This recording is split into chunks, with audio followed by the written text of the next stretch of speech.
CCR. Nita Jumu's City Talk. Now it's time to talk about drone music with Anything's Possible's Philip Ashdown. Good evening, Philip. Good evening, Nita. How are you? I'm all right. How are you? All very well, thank you. All doing well. Promote my music when I can. So that's all good. Yes, you have a brand new album out, don't you, called Ambient Darkness. Tell us about it. Yes, my album came out a few months ago. It's my first real sort of adventure into sort of drone music, which is something that's taken my interest over like a few years now. So it's my second full album, but the first one was a sort of very dancey album, if you can remember it. Yes. But this is my new album that explores sort of drone and sort of ambient music, which I'm really keen on experimenting with at the moment. And what is drone music for people that don't know? So the simplest way I would describe drone music is it's very sort of long and sustained sort of just notes, really. So the simple examples you can think of are sort of bagpipes. That's a drone instrument. The Scottish bagpipes, the didgeridoo in Australia is a drone instrument. It's just those sort of very sort of low, high-pitched, low-pitched sort of sustained notes that sort of change over sort of periods of time. And this is just like an electronic version of those instruments, really. Yeah, it's from the But 1960s, kind of, when I was looking it up. I thought drone music was kind of a new phenomenon, but it's not, I learned it was from the 1960s, from the USA, and like you said, low tones, that kind of thing, really. Yeah, it's more common than you actually think. You get it a lot in like cinematic music, and you probably hear a lot of it in sort of music that you probably even don't realise it's drone music. It's just there are a lot of famous artists that do sort of drone music and that sort of ambient chill out music, and a lot of it is just based on sort of drones, and like the instruments that I mentioned that are sort of your standard drone instruments. This is a lot of electronic stuff that you can sort of hear and just experiment with, really. It's very interesting what you can actually produce with it, the software that's available. Yeah, and you described your album as quite dark. Was there a reason for it being a bit dark? I wanted to experiment with sort of drone music, and a lot of drone music is more on the sort of the darker side of things. You can get some very uplifting drone music, but a lot of it does sort of, from what I've heard anyway, is sort of very sort of spacious and atmospheric music, and it's just something I've wanted to experiment with. So this album, it does centre on the sort of the lower tones of music, but I would like to, I'm going to hopefully release Ambient Darkness 2 next year as well. So it's something I'm experimenting with, and as I learn more about software and loose software, I'm going to hopefully release further music. But yeah, it's really interesting just to sit there playing around with this instrument. It's just a bit of software, and you create all these nice sort of low tones, and how you change the frequencies and the sort of the keys of them.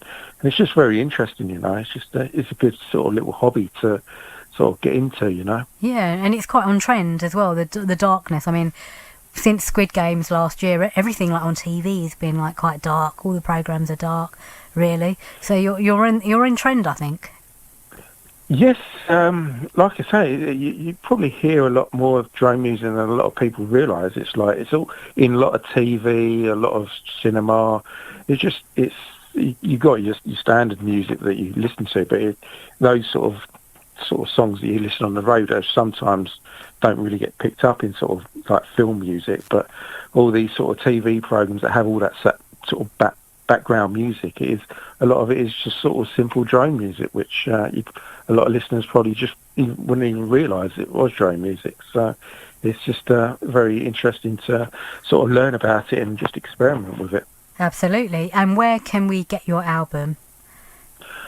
Well, the album is called Ambient Darkness.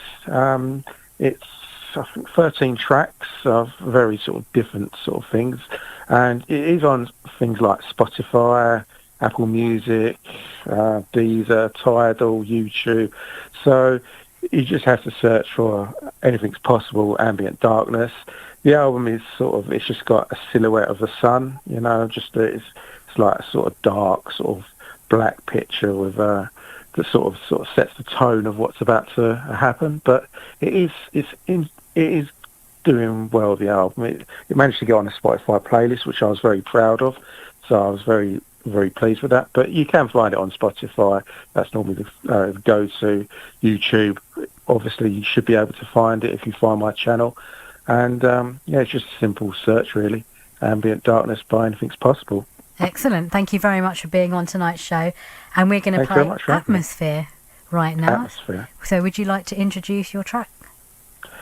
Yes, this is Atmosphere. I always vision myself sitting on the top of like Mount Everest with the clouds swirling around me. And that is the whole atmosphere of the tracks. So please enjoy my single.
Nita Jumu's City Talk. This is Chelmsford Community Radio on 104.4 FM right here in Chelmsford, also online and live on app as well.